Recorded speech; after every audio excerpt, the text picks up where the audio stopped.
Bonjour à tous. Bonjour, comment allez-vous? Je vais très très bien. Bien. Oh, vous êtes rayonnante, superbe aujourd'hui, justement dû à notre invité de marque. Prestige, je dirais. Et quel Voilà. invité! Pierre Santini, c'est pas rien, hein. C'est même un très grand honneur. Eh oui. Donc, je vois qu'il est justement connecté. Pierre Santini, comment allez-vous? Bonjour et vous-même. Eh bien, fort bien. On est content de vous recevoir aux éditions chez Dan Partners. Il fait un temps merveilleux dans les Landes. Je suppose qu'en région parisienne, de même, ça rayonne pour C'est vous. pareil, oui, c'est un temps superbe. Quelques petits Voilà. cumulonimbus comme ça pour rendre les choses plus jolies, mais c'est magnifique, oui. Tout à fait. Eh bien, nous sommes fiers de vous accueillir, en tout cas, nous. Ravi. Voilà. Et alors, pas des moindres encore, je dirais, parce que voilà, ça me brûle encore les lèvres. Vous êtes comédien, metteur en scène, directeur de théâtre. De toute façon, je crois, depuis un certain nombre d'années, on vous présente sous plusieurs casquettes, faut le dire, hein. Directeur de théâtre, c'est pas rien non plus. Et à la fois chanteur, je dirais maintenant, à défendre les couleurs de Paolo Conti. Et puis, vous faites de nombreuses lectures, ça je le savais déjà, dans les festivals, rayonnant de votre culture habituelle. Vos lecteurs, lectrices vous suivent déjà depuis très longtemps, je le pense. Et puis, via vos découvertes, bien évidemment, littéraires, d'autres, on en reparlera tout à l'heure avec vos livres que vous pourrez présenter au cours de l'émission. Alors, quelque chose va aller dans son sens. Moi, je vais commencer par l'acteur, si vous me permettez, Pierre. Comment vous préparez-vous émotionnellement, physiquement et verbalement pour vos scènes au cinéma comme au théâtre? C'est une vaste question, ça. Il faudra plus de 50 minutes pour y répondre. Non, je vais vous répondre ce que je réponds toujours. Pardon? Je vais vous répondre ce que je réponds toujours sous forme de boutade ce genre de questions. Je réponds, je suis concentré de naissance. Ah, oui, c'est très bien. Oui, bon, c'est un peu prétentieux, hein. Non, mais ça veut dire que ce métier m'habite complètement, en ce sens que depuis que j'ai décidé de le faire, je vis avec lui et que je lui accorde autant, sinon plus d'importance qu'à ma vie privée et personnelle, parce qu'on ne peut pas faire ce métier à moitié.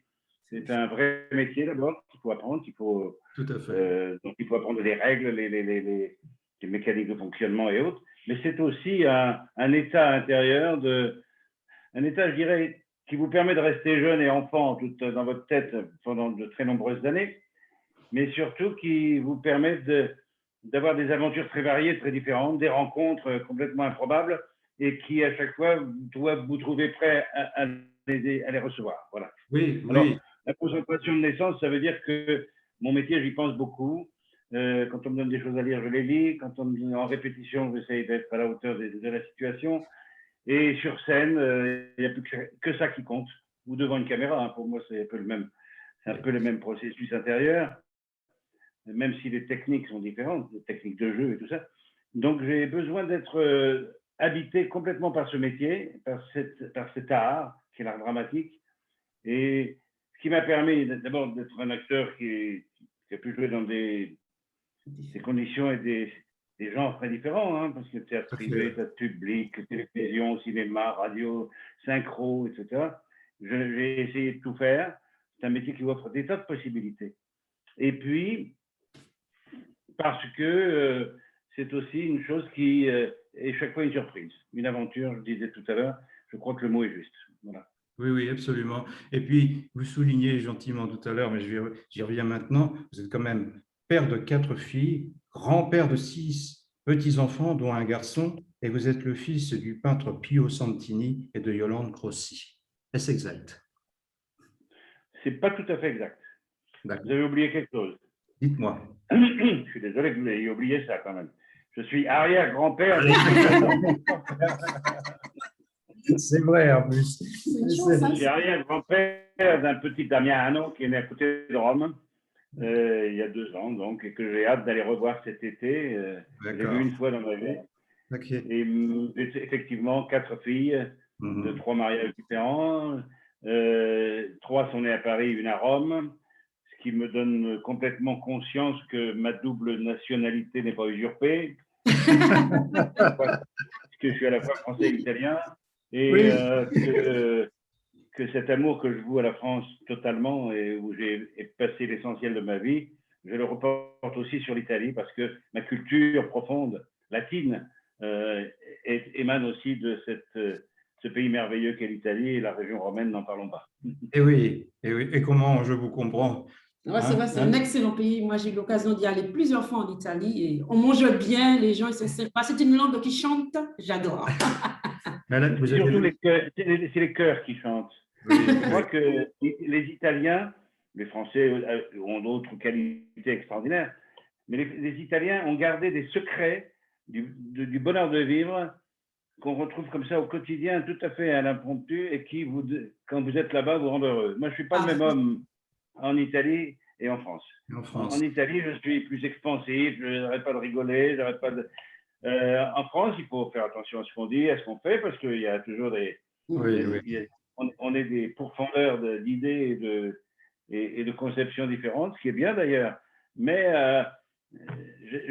j'éprouve du bonheur dans ces deux cultures et dans ces deux nationalités qui me vont tout à fait. Voilà. Super. Alors, moi, je vais m'adresser aux metteurs en scène. Quelles sont les plus grandes réalisations que vous avez faites pour vous, hein, à votre niveau? Alors, je vais d'abord être très clair. Je ne suis pas un metteur en scène. Comme je dis toujours, je suis un acteur qui fait une mise en scène. Non, mais c'est très important parce que fondamentalement, que je sois metteur en scène, directeur de théâtre, scénariste, tout ça, je reste avant tout un acteur, un comédien, pour moi c'est la même chose, et c'est le comédien ou l'acteur qui cherche à élargir son champ d'expression. Et la mise en scène est un moyen d'élargir son champ d'expression, parce que d'abord, on se retrouve à la tête d'une équipe, et comme c'est un art collectif, ce sont des arts collectifs, le théâtre, le cinéma, tout ça, on est un petit peu le chef d'orchestre de cette collectivité, où tout le monde a des fonctions bien précises. Le cinéma, par exemple, c'est une des activités humaines où la division du travail est la plus aboutie. Chacun a une chose différente à faire et très précise. Et il n'est pas question que ce monsieur X aille toucher à ce que doit faire monsieur Y ou madame Y. Donc, c'est très précis. Et alors, quand on est chef d'orchestre de tout ça, on doit à la fois faire preuve d'autorité, bien sûr, de montrer qu'on sait ce qu'on veut, mais en même temps d'humilité, en ce sens que c'est le travail collectif, c'est tout le travail de tous ces gens et de leurs compétences et de leur métier, de leur expérience, etc., qui va se retrouver ou sur la pellicule ou sur scène. Alors, c'est vrai que... Pardon? Non, je voulais dire, j'aime beaucoup ce que vous avez dit, faire preuve d'humilité, parce que chacun apporte quelque chose à l'autre. Je trouve ça extraordinaire. C'est formidable. Mais alors, tout, hein, le moindre machiniste de théâtre ou de cinéma, le cadreur, l'ingénieur du son, tous ces gens-là, contribuent à mettre sur un support unique le fruit de leur travail. Et plus le fruit de leur travail est bon, plus le film sera bon. Un film n'est pas bon tout seul. Sauf que, bien sûr, je crois que c'est Gabin qui disait, pour réussir un film, il faut d'abord un bon scénario, deuxièmement un bon scénario, troisièmement un bon scénario. Oui, tout à fait. Je reviens sur cette petite boutade. C'est lui qui m'a mis un coup de pied aux fesses pour entrer dans ce dit métier, pour être un auteur de pièces de théâtre. C'est monsieur Jean Gabin, que j'ai côtoyé. Apparemment, il a bien fait. Alors, oui, il a bien fait. Voilà, c'est pour ça que je rebondis là-dessus. Et puis, alors, moi, surtout. Beaucoup d'admiration pour Gabin. Oui, absolument. Beaucoup d'admiration pour Gabin. D'ailleurs, il y a 3 ans, je crois, j'étais tombé amoureux de son histoire d'amour avec, comment elle s'appelle, Marlène Dietrich. Marlène Dietrich.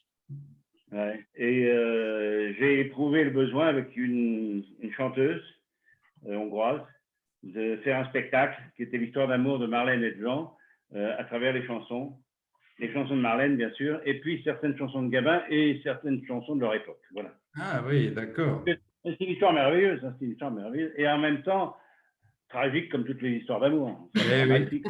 Eh oui. Alors moi, j'allais justement venir à comment gérez-vous vos émotions en rapport à ce que vous venez de dire aux grandes réalisations confondues avec l'acteur et la mise en scène tout à l'heure. Les émotions là-dedans, comment vous les gérez justement? Alors, je vais peut-être vous décevoir. Si vous voulez, il y a deux grandes conceptions du jeu théâtral ou du jeu de l'acteur. Pour schématiser, et je schématise, hein, on pourrait dire qu'une voix, c'est la voix qui mène à la transe, c'est à l'identification au personnage. On n'est plus soi-même, on est quelqu'un d'autre. Bon. L'autre voix, c'est je représente quelqu'un et je trouve dans mes moyens d'expression personnelle, mon corps, mon visage, mon regard, mes intonations de voix, mais aussi ma sensibilité profonde, je trouve les moyens pour raconter ce que ce personnage doit nous montrer. J'appartiens plutôt à cette deuxième famille, qui est la famille qui pourrait s'affilier à la famille brechtienne de la distanciation, mais bon, je ne veux pas embêter les gens avec des choses trop techniques, mais la distanciation est le contraire justement de l'identification au personnage. Alors, ça, c'est des théories. Après, la vérité, comme toujours, elle est entre les deux. D'accord. C'est-à-dire qu'il y a, je me sers de tous mes moyens et j'ai travaillé pour que ces moyens soient performants pour raconter quelque chose. Et en même temps, dans le jeu, j'ai une espèce de feu intérieur qui fait que une partie de moi-même va se projeter là-dedans. Voilà. Et je crois que l'équilibre entre les deux, il est difficile à trouver et il est surtout difficile à définir. Et je pense que c'est le problème un petit peu des écoles d'art dramatique et de théâtre, c'est de bien préciser à tous ces jeunes qui rêvent de faire ce métier que la vérité, elle est en eux. La vérité, elle est le fruit de leur choix. Plus ils auront d'expérience, plus ils auront fait de rencontres, plus ils auront reçu de messages sur ce métier, plus après ils pourront dire moi c'est ça qui m'intéresse ou c'est ça. Voilà. Et j'ai fait ce chemin comme tout le monde. Hein. Au début, moi je voulais rentrer à la Comédie Française, je voulais jouer Cyrano de Bergerac, 40 ans après Monsieur Martinelli, et tout ça. Et puis, au hasard des rencontres, de ma formation, j'ai été formé par l'école Charles Dulin. Charles Dulin, c'est un des grands maîtres du cartel. L'école Dulin était au TNP chez Jean Villard, avec Gérard Philippe, Sorano, Maria Cazares, Alain Cuny, Jean-Pierre Darras, tous ces gens autour. Et donc, j'ai reçu tous ces messages. Et puis, j'ai découvert la télévision. Elle était en noir et blanc. La première télé que j'ai faite, elle était en 57.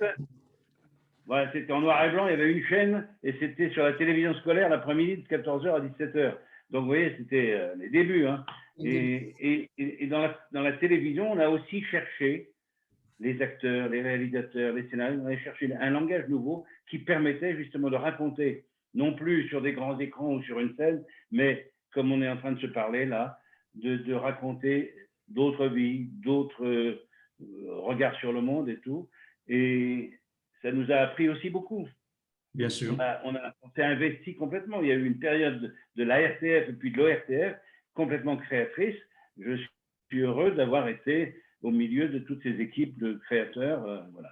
Alors, donc, après, tout à l'heure, vous me demandez quelle est ma meilleure réalisation. Oui. J'aurais pu vous dire que c'est mes 4 filles, mais je vous répondrai à ça.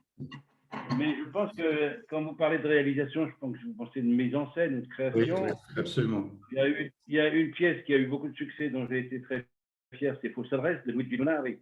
C'était une pièce formidable qu'on a jouée d'abord en Avignon, puis qu'on a joué à Paris, puis qu'on a fait en tournée, etc. Ça, c'était quelque chose d'important pour moi. J'ai eu beaucoup de plaisir à faire le Charles XII de Bernard d'Acosta, qui était mon spectacle de clôture au Théâtre des Boucles de Marne que je dirigeais à l'époque à Champigny, et qui était une pièce formidable sur ce Charles XII, roi de Suède, tellement ambitieux qu'il est parti avec son armée pour conquérir toute l'Europe. C'était au moment de Louis XIV en France et de Pierre le Grand en Russie. Et puis il est arrivé jusqu'en Turquie. Le sultan turc l'a mis en prison avec ses hommes, ce qu'il en restait. Et puis il était tellement insulté. Il a dit écoutez, rentrez chez vous. Et il est reparti, une centaine d'hommes. Et puis arrivé au milieu de l'Europe, je pense que Tchécoslovaquie ou par là, il a dit ouais, les gars, vous n'allez pas assez vite, les gars, je pars tout seul. Il est parti tout seul. Il est arrivé à Stockholm, tellement épuisé qu'il a fallu couper ses bottes à coups de ciseaux pour lui enlever les pieds, etc. Et 3 jours plus tard, il a déclaré la guerre au Danemark et tout. Et et il a été tué dans une tranchée par une balle dont on ne sait pas si elle était suédoise ou danoise. Bon, ça, c'est une chose qui m'a beaucoup amusé parce que j'étais à la fois le directeur du théâtre, le producteur, le metteur en scène. J'ai vu ça, j'ai lu ça dans votre biographie, c'est impressionnant et c'est pour ça que elle est vraiment, j'allais dire, je l'ai lu attentivement et je me suis dit, si je la lis devant tout le monde là, je vais prendre 10 minutes de temps. Alors, je vais laisser vous lire parce que voilà, c'est très, très riche. C'est très, très riche et surtout, voilà, vous citiez tout à l'heure tous ces gens rencontrés au fur et à mesure du temps qui s'est écoulé pour la nouveauté, parce qu'il n'y avait qu'une chaîne à l'époque, en noir et blanc, synthétiquement l'après-midi. Moi, j'ai connu le RTF, j'ai connu tout ça, tous ces débuts-là. Je vous ai connu d'ailleurs sur le petit écran, la petite lucarne, il faut dire les choses, à l'époque, il n'y avait pas grand-chose. Et puis, j'ai aimé les 5 dernières minutes, j'ai aimé regarder les feuilletons vous concernant quand vous jouiez soit un flic, soit un juge. C'était rigolo à regarder. Ça ne durait pas longtemps. On avait Un juge, un flic, oui. Oui. Un juge, un flic. Voilà, ça ne durait pas longtemps. On avait 20 minutes, 25 minutes pour regarder, puisque après, c'était autre chose. Non, vous savez, si je me permets de vous interrompre, il y a un feuilleton, donc 50 ans après, on m'en parle encore, où que j'aille en France, c'est L'Homme du Picardie. L'Homme du Picardie, absolument, oui.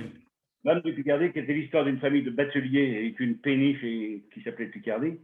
Aujourd'hui, où que j'aille en France, on me parle de L'Homme du Picardie. Ce n'était pas moi l'Homme du Picardie, moi je l'ai bien dit sûr. seulement. C'était Christian Barbier. Mais ça a laissé des souvenirs, mais ineffaçables dans l'esprit des gens. Absolument, je l'avais sous les yeux aussi, j'allais vous en parler, vous m'avez devancé. Allez-y. Non, pas du tout, c'est fort intéressant, c'est vraiment un parcours vraiment très très riche. Voilà. Et alors, je vais plutôt parler de l'homme en son fort intérieur, si vous me le permettez, Pierre. Quels sont vos films préférés, justement? Voilà, j'allais y venir. Et quels sont vos héros littéraires et pourquoi? Mes films préférés, j'aime beaucoup le cinéma français des années 50 et même ceux d'avant-guerre, bien sûr, avec tous les grands, les Gabin et tout ça. Voilà. Les Enfants du Paradis, des choses comme ça, les grands films de Gabin et tout. De Pierre Freinet. Pierre Freinet a été un des acteurs qui peut-être m'a conduit le plus à faire ce métier. Quand un jour je me suis retrouvé dans sa loge, parce que j'avais été voir son neveu de Rameau, je crois, c'est ça. Et j'ai été complètement liquéfié d'émotion d'être devant celui qui m'avait procuré mes plus belles émotions. Voilà. Les films que j'ai préférés, mais il y a encore aujourd'hui des choses qui me bouleversent, quelquefois des films dont on parle peu, beaucoup de films étrangers aussi, mais le cinéma français, pour moi, on a beaucoup décrié le cinéma des années 50, 60 et tout. La nouvelle vague a contribué aussi à le mettre un petit peu de côté, et je trouve qu'il y a eu des choses formidables à cette époque-là, et c'est une époque où on allait au cinéma différemment. Il y avait des séances permanentes dans le cinéma, on pouvait voir la rentrée d'un film, on le voyait du début, puis si on avait le revoir, on restait dans la salle, on revoyait, et j'ai été très très passionné de cinéma français, cinéma italien bien sûr, néo-réalisme italien, et surtout le cinéma des 20 dernières années, avec les Scola, les Rosi, tout ça, qui m'ont bouleversé complètement. Et le cinéma américain m'a beaucoup touché aussi. Et puis dernièrement, je suis très sensible au cinéma anglais, que je trouve magnifique par ses acteurs, par ses scénarios, et par ce qu'il raconte sur la société d'aujourd'hui. Voilà.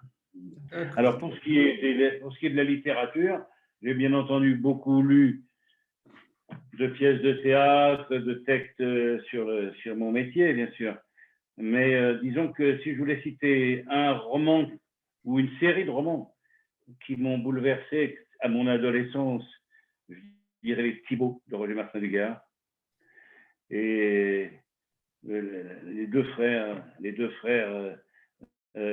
m'ont séduit chacun par leurs différences, le frère médecin et l'autre qui va mourir je ne sais plus son prénom d'ailleurs. Et ça, c'est des bouquins qui m'ont bouleversé. Et puis, il y a des bouquins que je lis aujourd'hui aussi qui continuent à m'émouvoir. J'ai appris qu'il était mort il y a plus à peu près un an. J'ai découvert un auteur qui m'a beaucoup touché parce que ce qu'il raconte est simple, mais c'est tellement humain et vrai que je n'ai jamais réalisé de film, mais si je pouvais réaliser un film, je prendrais une œuvre de ce monsieur. Il s'appelle Jean-Luc Seigle. Et j'ai lu un livre de lui qui s'appelait la femme à la mobilette, je crois, qui est un petit chef-d'œuvre, à la fois de simplicité, mais de beauté humaine, d'émotion. C'est une jeune femme qui a été abandonnée par son mari, les enfants sont partis rejoindre le père, elle est toute seule, elle ne sait pas quoi faire. Puis un jour, dans le hangar qu'elle a au fond de son jardin, elle découvre une vieille mobilette complètement détraquée, etc. Elle l'a fait réparer, et du coup, cette femme qui ne pouvait pas bouger, qui n'avait pas de boulot, etc., se met à bouger avec cette mobilette et redécouvre le monde, et elle va tomber amoureuse, va trouver du travail, va faire des choses extraordinaires. Et je ne vous raconte pas la suite. Jean-Luc Seigle. Et puis, je voudrais vous parler d'un roman parce qu'il touche directement ma vie personnelle. Qui est ma vie personnelle, je vous ai dit tout à l'heure, j'ai été marié 3 fois. J'ai adoré mes 3 femmes et j'adore la femme avec laquelle je vis actuellement, profondément. Mais il y en a une à qui je disais souvent mais tu devrais écrire. Non. Et puis finalement, elle s'est décidée à le faire. Elle a retrouvé dans une vieille valise de sa grand-mère qui était arménienne et qui avait vécu les massacres arméniens faits par les Turcs. Elle était dans la caravane des gens qui fuyaient. Elle avait son gosse à la main. À un moment, elle n'arrivait plus à marcher. Elle a laissé le gosse à des fermiers turcs en lui disant prenez-le, essayez de le sauver, etc. Et quand après tout ça, les Russes sont arrivés pour sauver les Arméniens, ils ont fait le tour des fermes, ils ont ramassé les gosses qui avaient été abandonnés. Et c'est comme ça que la grand-mère de ma deuxième femme a retrouvé son fils et qu'ils ont fini leur vie ensemble à Marseille. Donc, vous voyez, c'est des belles histoires. Eh bien, cette femme qui a marché pendant des kilomètres, des jours et des nuits, poursuivie par les Turcs, massacrée, tout ça, écrivait au fil des jours ce qu'elle ressentait, ce qu'elle vivait, ce qu'elle voyait, etc. Et Annie a retrouvé ça, elle l'a mis dans elle l'a réécrit et elle a écrit autour sur la personnalité de sa grand-mère qui était une femme très attachante. Et je voudrais que les gens connaissent ce livre parce qu'il est formidable. Ça s'appelle Abandonné. Alors, Abandonné, c'est le deuxième. Il y a le premier sur la grand-mère et Abandonné, c'est la suite, c'est-à-dire c'est la jeunesse et l'enfance de mon ex-femme qui, au milieu de la grand-mère, de sa mère qui était donc elle aussi d'origine arménienne, tout ça, a vécu son adolescence. C'est très beau. Voilà. Il est toujours et puis, vous dites que je vais faire des lectures publiques. Oui, absolument. Alors, je vais faire des lectures comme j'en fais chaque année au Marathon des mots de Toulouse, qui est une très belle initiative, où des acteurs et actrices de différentes familles viennent lire des bouquins qu'on leur propose. J'ai lu plusieurs fois, j'ai lu Dormesson, j'ai lu comme ça. Et là, cette année, je vais lire Michel Lebris, La Porte d'Or. Enfin, des extraits, bien sûr, parce que les gens ne tiendraient pas Le Brie, 5 heures. Le Brie, d'accord, Le Brie. Et ça, c'est très intéressant. C'est très intéressant justement pour ceux qui nous écoutent, auditeurs, auditrices. C'est que en fin d'émission, justement, on fera un petit rappel de ça. C'est très intéressant parce que malgré tout, ça prouve bien qu'il y a encore des festivals où on peut encore avoir à recevoir les gens pour écouter des lectures, non pas platoniques, parce que je pense qu'avec vous, ça ne sera pas platonique de toute façon, mais justement animé. C'est ce que nous aussi, nous sommes en train de faire avec madame, où nous faisons souvent des lectures animées. Nous allons prochainement en faire une dans un salon littéraire, même dans un camping près d'un chapiteau. On va parler de théâtre à ce moment-là. Là, je suis très content parce que finalement, ça rejoint un petit peu notre domaine aussi cavalier, j'allais dire, d'aller à la rencontre des gens pour non seulement les satisfaire, mais en même temps les amener vers une histoire. Donc la vôtre, par exemple, rien que par vos mots, à écouter un ouvrage, comme je l'ai vu, assez volumineux tout de même. Donc, il va falloir un certain temps pour capter les gens et les garder. C'est très intéressant. Alors, oui, je vous parlais du Marathon des mots parce que c'est une opération que je refais depuis plusieurs années, mais par exemple, on va faire avec Thomas Saxic, on va faire des lectures de échanger entre Victor Hugo et Baudelaire, ou échanger, Très bien. ou hypothétiquement échanger. Bon. Mais c'est intéressant parce qu'après les textes de Victor Hugo et de Baudelaire, on va voir les échanges de ces deux personnalités poétiques si différentes et en même temps de la même époque et tout ça. Et puis, on va faire aussi une série de concerts avec un musicien, avec plusieurs musiciens qui vont jouer du Beethoven et je vais lire des lettres de Beethoven. Donc, vous voyez, tout ça, c'est des choses très intéressantes à faire pour un acteur. C'est vrai qu'aujourd'hui, avec le Covid, avec tout ce qu'on vient de vivre, etc., le théâtre, le cinéma, la télévision ont du mal à redémarrer. Et c'est vrai que les lectures, par exemple, cet été, vont être, en dehors du Festival d'Avignon, vont être un moyen d'approcher. D'être un moyen d'approcher des auteurs ou des poètes, des poésies que les gens ne lisent pas forcément. Absolument. Mais c'est pour ça que c'est très bien d'en parler. Et j'espère conjointement. Ces livres-là, d'ailleurs, sont toujours disponibles à la vente dans les rayons. Ah oui, bien sûr. Oui. Ben, abandonné, c'est. Oui, bien sûr. Ils viennent de sortir, ceux-là. Hein, oui. Ah, bon, très bien. Et on peut le trouver où, alors? Terre de Safran, voilà. Le Brise, la Porte d'Or, bah, c'est un livre de poche, hein, voilà, Michel Le Brise. Jean-Luc Seigle, il y a La femme à la mobilette, et puis il y a ça, Je vous écris dans le noir, qui est magnifique aussi. Donc, vous voyez, c'est dans J'ai lu. On peut le revoir? Oui, bien sûr. Voilà. Ah, oui, Je vous écris dans le noir. Je vous écris dans le noir. Parfait. Intéressant, ça. Voilà. Il y a Le Bris, je vous l'ai dit, c'est le truc, voilà. Le Bris, de nouveau, oui, la porte. Ok. Et puis, Annie, ça, voilà. J'ai la photo. Voilà. On pourra rediffuser ça après, on en parlera sur nos pages, évidemment, pour que les gens puissent se formaliser là-dessus aussi. Et puis, peut-être vous poser des questions de même occasion. Alors, juste avant d'entrer sur scène, Pierre, d'où vous vient cette force de caractère, justement? Serait-ce là du ressort familial, justement? Force de caractère et faiblesse aussi, parce que avant d'entrer en scène, on a envie de conquérir le monde et on a peur de l'approcher. Hein. Il y a les deux à la fois. Oui. Force de caractère, je pense que j'appartiens à une famille qui était une famille de deux familles. Enfin, du côté de mon père, c'était la campagne romaine.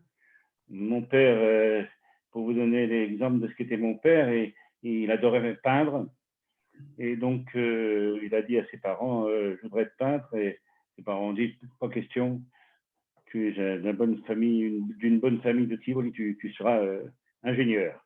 Donc, ils ont fait faire des études d'ingénieur. Il a passé son brevet d'ingénieur. Et le jour où il a eu son brevet, il est allé voir son père. Il a dit, voilà mon brevet d'ingénieur. Hop, je l'ai. Maintenant, tu me laisses, je vais faire la voiture. Il est rentré aux Beaux-Arts. Voilà.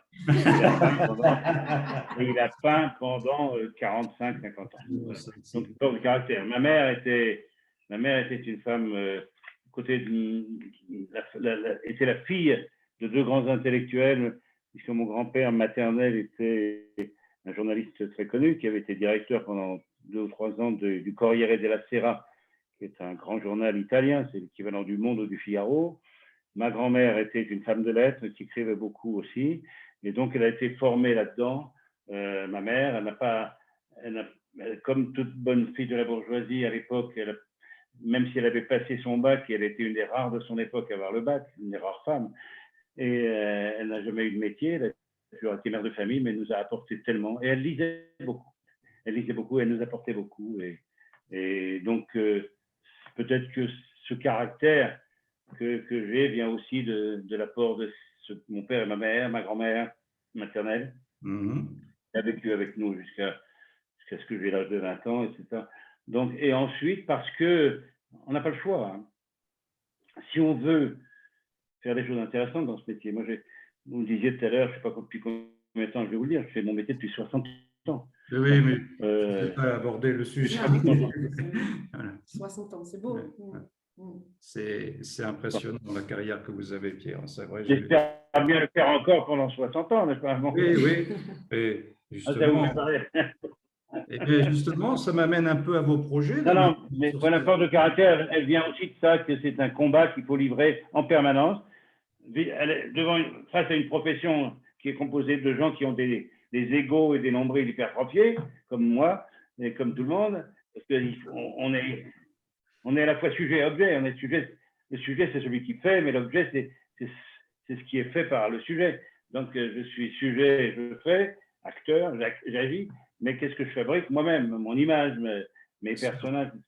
Et donc, il faut être très, très fort de caractère quelque part, et en même temps hypersensible, donc fragile. Donc, quelquefois faible, quelquefois pas à la hauteur, et quelquefois complètement, parce que les rencontres, il y en a des milliers, et puis il y a des très bonnes et des très mauvaises, il y en a qui sont difficiles et tout. Alors, moi, je vais faire la nuance avec justement quelle action vos personnages utilisent-ils pour atteindre leur objectif. Mais enfin, vous avez parlé de Cyrano de Bergerac tout à l'heure. Je crois que vous avez quand même joué différentes choses dans votre vie. Est-ce que ça a eu un moment, un déclic pour vous, le Cyrano? Tout le monde s'est engendré un petit peu à vouloir jouer du Cyrano de Bergerac ces 10 ou 15 dernières années. Depardieu également, enfin, Dutheil, tous ces gens-là. Je pense que la conviction première que j'ai, moi, pour jouer Cyrano au théâtre, c'est qu'il faut d'avoir comblé un public. Le public, c'est certainement pas le même que celui qui est au cinéma. Vous êtes d'accord, Pierre? Oui, bien sûr. Bien sûr, il faut laisser passer l'émotion dans l'instant. Et chaque soir est différent, hein, parce que le public est différent tous les soirs. Hein. Absolument. On n'a pas le même public. Il y a des publics muets, il y a des publics qui toussent, il y a des publics qui rient, il y a des publics qui comprennent. Et chaque soir, c'est différent, et c'est ça qui est formidable. Alors qu'au cinéma, une fois que c'est sur la pellicule, ça ne bouge plus. C'est ça. Alors, Cyrano, oui. Cyrano, c'est une pièce qui est à la fois comme un grand classique, mais je dirais un classique romantique. C'est-à-dire, c'est pas un classique du 17e ou du 18e, c'est un classique du 19e, fin du 19e, romantique, avec des grands sentiments, etc. Beau quelquefois, des grandes. Moi, je vais vous dire, ce qui me plaît dans Cyrano, en dehors de la beauté de certains vers, ce qui me plaît, c'est cette capacité que ça donne à un acteur de faire rire sur une réplique et de faire pleurer à la réplique suivante. Moi, je me souviens, par exemple, quand Cyrano, sous le balcon, souffle les mots de Christian, en disant, il dit-lui ça, et puis il finit par parler à la place de Christian, et il dit, je voudrais un baiser, mais à tout prendre caisse, un serment fait d'un peu plus près, une promesse plus précise, un aveu qui veut se confirmer, un point rose qu'on met sur lit du verbe aimer, c'est un secret qui prend la bouche pour oreille, un instant d'infini qui fait un bruit d'abeille, une communion ayant un goût de fleurs, une façon d'un peu se respirer le cœur et d'un peu se goûter au bord des lèvres l'âme, etc., etc. Oh, qu'est-ce que c'est beau. Et puis en plus, moi, alors là, Ouais. à ce moment-là, Cyrano dit à Christian, allez, vas-y, monte, embrasse-la, monte, et là, tout le monde rit. Parce qu'évidemment, il y a Cyrano qui reste en bas caché, et Christian qui enlace Roxane et qui réalise son rêve. Et Cyrano, resté tout seul, dit « Aïe, au cœur, quel pincement bizarre !» Et là, vous entendez les gens dans la salle qui commencent à… Oui. Les larmes remontent aux yeux. Et bien, ça, pour moi, on l'a beaucoup dans Cyrano, ça. Hein. On a à la fin, non, mon cher amour, je ne vous aimais pas, c'est extraordinaire. Un jour, Belmondo me dit, je venais de le voir jouer Cyrano, et il était avec ses deux petits chiens, là, comme ça, dans sa loge. Et il me fait, mais dis donc, toi, tu as joué Cyrano, toi? Je dis, oui, j'ai joué. Est-ce que tu arrives à ne pas les faire rire sur non, mon cher amour, je ne vous aimais pas? Ben, je dis, oui, ça dépend comment on le fait. Oui, j'y arrivais. Pas tous les soirs. Il y a des soirs, les gens sourient, parce que le sourire fait partie aussi de l'émotion, mais il y a des soirs, un silence total. Ouais. Il dit, moi, je n'y arrive pas. C'est pour ça que… Cyrano, c'est un rôle extraordinaire pour un acteur. C'est un sport. Hein. Jouer Cyrano, c'est du sport. Hein. Moi, j'ai été obligé d'arrêter de fumer pour jouer Cyrano. Sinon, je n'aurais pas joué. Ah, voilà. Comment? Allez-y, allez-y. Oui, oui. Je dis, vous avez… Non, je dis que c'est une véritable épreuve physique Physique. et morale et intellectuelle, mais physique. Vous faites le duel, vous faites la tirade des nez, vous faites la tirade des non merci, vous faites ci, etc. Puis après, il y a le balcon, et après, vous êtes au siège d'Arras, c'est pas facile. Vous sortez de là, vous êtes éreinté, Oui, comme oui, jouer à Shakespeare. surtout, à mon sens, on perd beaucoup de poids. Mais il faut avoir cette énergie, le caractère, vous le disiez, mais il faut l'énergie, et l'énergie, on la cherche contre soi-même, et on l'a entretenue. On ne peut pas jouer un Cyrano comme ça. Non, non. Cyrano, c'est un opéra, comme un opéra. Absolument d'accord. Et c'est tellement magnifique parce que moi, pour avoir vu justement du Cyrano de Bergerac à la fois au théâtre et à la fois sur le grand écran, je peux vous dire que pour moi, en tout cas, hein, qui suis issu du théâtre, il n'y a pas photo. Il n'y a absolument pas photo. Voilà. Je vais vous dire une chose qui va vous intéresser peut-être. Je vais vous dire une chose qui va vous intéresser. Cyrano, je l'ai joué dans deux mises en scène différentes. Une mise en scène, celle de Savary, puisque j'avais repris le rôle après Jacques Weber. Celle de Savary, c'était du grand spectacle. Il y avait même un cheval qui galopait sur scène, sur un tapis roulant. Pour vous dire, l'arrivée de Roxane au siège d'Arras, elle est arrivée, il y avait un cheval au grand galop qui galopait sur scène sur un tapis roulant. Et il n'y a jamais eu d'accident. Bon.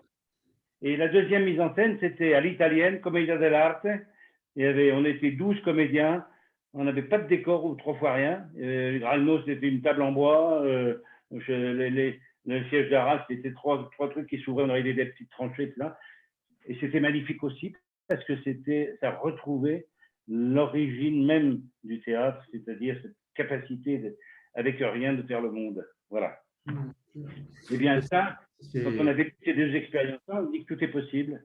Le théâtre, c'est un endroit merveilleux où tout est possible, où vous mettez un petit cube sur une scène nue, et vous dites, ça, c'est Saint-Pierre de Rome, et personne ne dira, ah non, c'est pas Saint-Pierre de Rome. Il y a des gens qui diront, ah, je le voyais pas comme ça, ou je l'aurais pas fait comme ça, mais personne ne doutera que c'est Saint-Pierre de Rome. C'est ça la merveille.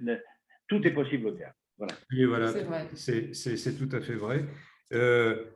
Moi, bientôt, je l'espère, je serai à la mise en scène de Fourberie d'Escapin de Molière avec les Russes.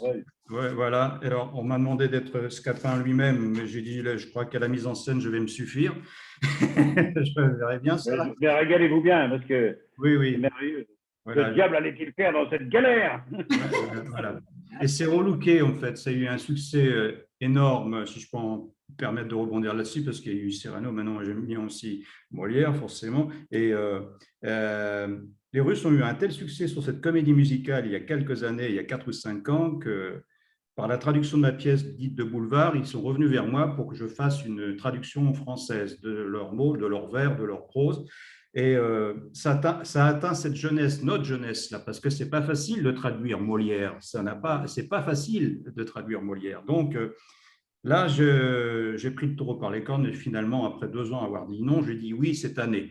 Voilà, ça va peut-être changer les donnes. Et puis, on est en train de voir avec le 3e acte comment on va pouvoir travailler. J'ai besoin de petites couturières, petites mains pour faire les costumes après.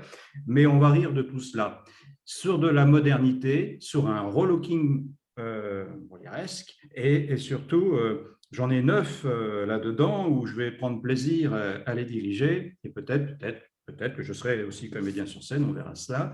Et après, si ça fonctionne bien, j'en ferai aussi, avec l'accord des Russes, une comédie musicale.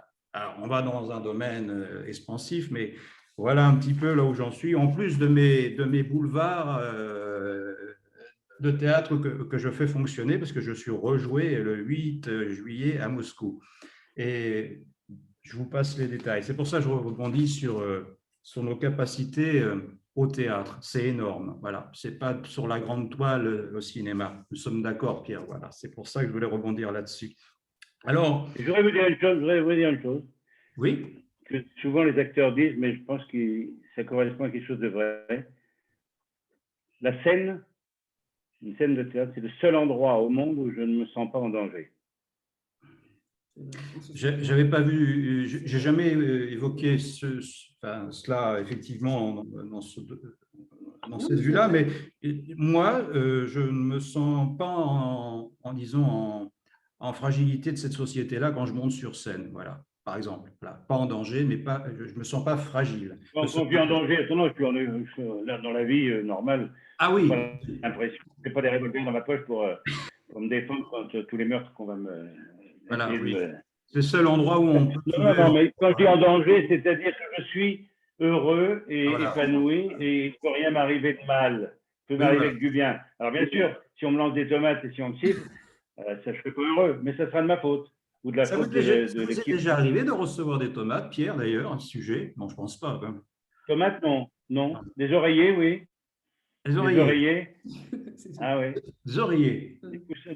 Des Ah, coussins, oui. les coussins, oui. Ah oui. Mais des dizaines de coussins en jouant Cyrano de Bergerac à Ramatuelle. À Ramatuelle, quand le public est content, prend tous les coussins qu'ils ont sous les fesses et pop, il les lance sur scène. C'est formidable. Il faut voir ça, c'est magnifique. Hein. Oui, j'ai jamais vu ça. Mais des tomates, non. Mais Non. j'ai joué des spectacles qui n'ont pas plu aux gens. Ouais. Oui, oui, Oui, oui. ça peut. Ouais. Nous, Des spectacles ennuyeux. on se souvient de Je me ça. rappelle Les premières, ça n'a pas été facile non plus. Ah, Les ça soirs, peut les être premières. facile. Les premières, ça n'a jamais été facile, les premières. On en rigole maintenant, Ouais. mais c'est vrai que le Ouais. jour J, quand c'était arrivé la première qu'on avait fait sur scène, Ah, oui. ça n'a pas été facile, surtout que moi, personnellement, comme je débute dans le métier, j'avais eu un petit trou. Un Il a blanc. fallu, voilà. Un blanc. Et ça, c'était, voilà, il a fallu rebondir. Ouais. Et Philippe, il portait dans tous les sens. Et il a fallu que je trouve. Alors, ça, c'était quand même magnifique après, parce qu'on en arrive, mais après. De l'improvisation, il y en a eu ce jour-là. Hein. Ah ouais. Par contre, je reviens sur ce que Mais c'est vous bien aussi, mais c'est bien aussi. Voilà. L'improvisation, c'est bien. Voilà. Il ne faut pas que ça déforme la pièce, mais ça peut être pas. Voilà. Bien Je sûr. rebondis sur ce que vous avez dit, parce que moi, sur cette rencontre, justement, je me sens là. C'est pas prétentieux, mais je me sens heureuse aussi, mais je me sens belle. C'est peut-être le seul endroit où vraiment je me dis waouh, je suis bien, je suis heureuse et je donne de l'amour aux gens. Et je crois que ce métier, on le fait pour ça aussi, pour que les gens soient heureux. On leur donne, on partage nos émotions en fait. Absolument. Voilà. C'est ce que Pierre disait finalement. Voilà. C'est pour ça que je rejoins effectivement ce qu'il dit. En fait. Voilà. Je crois que tu avais une question à poser à Pierre, question musique. Ah oui, là, alors là, c'est plus le théâtre. Là, on part dans un autre univers parce qu'effectivement, on a dit que c'était un homme multiple casquettes. On va parler donc un peu de musique. Alors justement, avez-vous des projets sur scène avec vos musiciens? Concernant Paolo Conte. Oui, j'avais un projet. Vous savez, j'ai rencontré Paolo Conte un jour. J'étais chez Mariella Ridini, italienne elle aussi, grande journaliste du Nouvel Obs à l'époque, et ensuite romancière et tout ça. Et elle était au lycée avec moi. Et elle faisait des soirées, très belles soirées chez elle. Et un soir, j'étais dans une soirée chez Mariella. Et il y a un gars qui était là, Giovanni Pampiglione. Et Mariella nous dit, venez, je vais vous faire écouter un truc. Et elle me fait écouter le premier 33 tours que Paolo Conte avait édité au Chant du Monde de ses premières chansons pour la France. Et donc, j'écoute ça et je tombe amoureux de cette musique, de cette voix, un peu jazzy, un peu sud-américain, un peu italien, tout. Je me dis, c'est merveilleux. Et Pampiglione, qui était à côté de moi, était aux Anges lui aussi. Pampiglione était metteur en scène italien. Et de ce jour-là, j'ai été voir tous les concerts que Paolo donnait à Paris. Donc, j'ai été à l'Hôtel des Champs-Élysées, à l'Olympia, à Bobino, je ne sais plus où était là. Bon, pas Bobino d'ailleurs, je ne sais plus où. Enfin bref, à Pleyel, je crois, une fois. Et. Non, Gavo, non, Pleyel. Et donc, et puis après, j'allais le voir dans sa loge pour le féliciter, parce que comme j'étais acteur, on me laissait passer. Et je lui ai dit un jour, vous savez, je vous adore, j'adore ce que vous faites, etc. Et j'ai un rêve, c'est de chanter vos chansons en français. Alors il m'a regardé en se marrant et il m'a fait fais-le, mon vieux, fais-le. Il comment mais oui, fais-le. Alors j'ai pris au mot, j'ai traduit 4 chansons, je les ai chantées, je lui ai envoyé l'enregistrement, il a adoré. Et depuis, on est devenus copains comme ça. Il m'a autorisé à traduire une vingtaine de ses chansons que j'ai mises en spectacle, à Champigny où j'étais directeur théâtre, puis après on a chanté dans plusieurs cabarets, etc. On a été en tournée un petit peu avec et tout, jusqu'au moment où j'ai sorti un disque, le disque qui était les meilleures chansons que j'avais traduites de lui ou qui me plaisaient le plus. et qui m'a permis de refaire un autre spectacle que j'ai appelé Si Paolo m'était compté. Si Paolo m'était Pour le compté. jeu de mots. Eh oui. Est-ce que vous Et auriez, donc, on contournait un peu partout et qu'on a joué à l'Archipel, boulevard de Strasbourg, je crois, juste au moment du premier confinement. Si bien qu'on n'a pas fini, on a fini la première série de représentations, mais on n'a pas fait la deuxième. Ah oui. C'est que tout est en suspens depuis parce que confinement, patati patata, on n'a pas pu faire la deuxième série de représentations de ces concerts. Il y a 1 an et demi de ça, beaucoup de choses ont passé, je vais voir maintenant, comme ça. J'ai été voir Paolo, il est passé à l'Olympia. Pardon, excusez-moi. J'ai été voir Paolo à l'Olympia, il m'a dit tu viendras chanter une chanson avec moi, et donc je vais chanter à l'Olympia une chanson où Paolo m'accompagnait au vibraphone et où je chantais la chanson Azzurro, je crois. Donc elle figure sur l'album, voilà. J'allais vous le dire. Elle figure sur l'album, bien sûr. La chanson figure sur l'album. Voilà, ça c'est l'album des chansons que j'ai traduites et que je chante avec mes 4 musiciens. C'est magnifique. Qui s'appelle donc Si Paolo m'était compté. Voilà. Paolo m'était compté. Voilà. Donc il y a forcément à venir des projets, on le disait, avec des musiciens, si ce n'est pas l'Olympia, si ce n'est pas. Honnêtement, je ne sais pas. Vous savez, je ne sais pas parce que tout s'est arrêté pendant plus d'1 an. Mes musiciens, ils ont eu leurs problèmes, moi j'ai eu les miens. Il faudrait réunir tout ça, répéter, rechercher des lieux. Et à côté de ça, comme les théâtres rouvrent, on me propose des rôles au théâtre. Alors, c'est quand même mon métier principal, c'est quand même acteur. Donc, je ne sais pas, on va voir. D'accord. J'avais invité. Vous savez, on me demande quel est ton meilleur rôle. Je réponds toujours, c'est le prochain. C'est bon. Eh bien, oh, je vais faire du copier-coller, moi aussi. Voilà. J'ai justement quelqu'un qui pourrait se greffer à notre émission. Là. Je ne sais pas s'il est là avec nous. Normalement, il devait l'être. J'avais pour vous une surprise en fin d'émission. Henri Concasse. Si Henri Concasse est là. Est-ce qu'il est là? Je ne sais pas. Non. Sinon, il faut l'appeler, mon cœur. Sinon, je l'appelle. Mais il avait beaucoup à faire, je crois. Il est en train de diriger, m'a-t-il dit, 60 personnes pour un opéra. Alors, oh là là. s'il n'est pas là… je comprends qu'il n'ait pas le temps, beaucoup. Voilà. Et ma foi, il vous passe le bonjour et son amitié. M'a-t-il dit que vous étiez un bon vivant, ce que je ne doute pas d'ailleurs, Pierre, honnêtement, parce que vous avez vécu des choses avec lui. Vous avez tourné un film avec lui, un film en commun, m'a-t-il dit, où vous vous êtes côtoyés durant le film et vous avez partagé aussi une certaine amitié, une convivialité d'esprit ensemble. Voilà, c'était cela que c'était donc. Ben, ce film qui a été fait entre le premier et le deuxième confinement, qui s'appelle Envol, qui a été réalisé par Frédéric Cirulli, il est à la fois un auteur, réalisateur et en même temps un grand reporter de la région Provence-Côte d'Azur. On a tourné ce film à Cannes et il doit sortir le 21 janvier 2022 sur les écrans, sur les écrans de cinéma. Et il paraît qu'il est très bien. On verra. Oui, m'a-t-il dit que ça sortait en janvier, effectivement. Et c'est sur ces bonnes paroles, parce qu'il n'est pas là, que je m'inviterai au téléphone pour lui dire que j'ai parlé de lui à travers l'émission de ce jour. Voilà. Vous avez le droit encore à quelque peu à nous refaire voir les livres pour le festival qui aura lieu à la fin du mois de juin, c'est cela. Le festival, les dates, on a les dates pour les festivals? C'est 23, 24, 25 juin.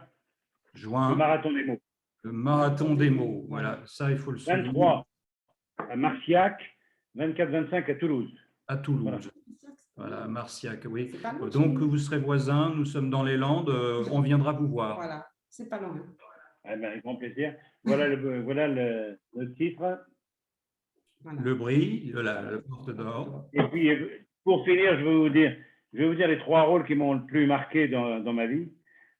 C'est important pour un acteur, les rôles qu'il a joués. Il y a Cyrano, bien sûr, on en a parlé. Il y a Figaro de Beaumarchais. Et Beaumarchais, au-delà du rôle de Figaro, j'adore cet homme et j'adore son écriture et tout. Et puis, j'ai tourné avec Marcel Bluval en 1973 un film d'après un roman de Paul Nizan qui s'appelle Antoine Bloyer et qui est l'histoire d'un homme de sa naissance à sa mort. Et je prenais le rôle vers 15-16 ans jusqu'à sa mort vers 70 ans, à tous les âges de sa vie. Et c'était une des plus belles expériences pour un acteur de jouer un personnage qui évolue sur 60 ans, hein, avec le maquillage qui change, les cheveux qui changent, la voix qui change, tout ça. C'est un de mes plus beaux souvenirs et j'espère que les gens auront l'occasion de le voir. Il est à l'INA actuellement, comme beaucoup des films qui ont été tournés à cette époque. Voilà. Ça a été un plaisir pour nous de vous recevoir dans notre émission littéraire Sheridan Partners. Pierre Santini, quoi dire d'autre que nous sommes enchantés de vous avoir reçu pendant 50 minutes dans cette émission et nous vous souhaitons meilleures choses à venir, succès et bien sûr le théâtre pour tous. Et j'espère bien que vous aurez un rôle à nous apporter très prochainement sur scène et nous pourrons plaisir à venir vous voir à Marciac. Voilà, moi aussi, j'ai pris beaucoup de plaisir à vous voir. Surtout, vous êtes très expressif. Vous dégagez beaucoup. Il y a beaucoup d'émotions qui sortent de ce que vous dites. Vous vivez chaque parole que vous dites. J'ai beaucoup apprécié. Vous êtes très émotif et ça, je me dis chapeau, quoi. En tout cas, merci. C'est un honneur de vous avoir écouté. Une mémoire. Alors, à couper au couteau, même au brouillard, j'y arriverai pas, moi, comme ça, à me projeter devant la caméra. J'arriverai parce qu'on me demande, tiens, je fais le quart d'heure, ça va, mais là, comme ça, me lancer comme ça, dire un souvenir comme ça. Bravo, mémoire vive, et ce qui fait de vous un excellent acteur. Voilà. Je vous remercie. Merci à vous deux, j'ai beaucoup aimé vos questions et votre écoute. À très bientôt, Pierre Santini, et au plaisir de se voir bientôt à Marciac. Bonjour. Merci. À bientôt. Amitié. Ciao. Ciao. Portez-vous bien.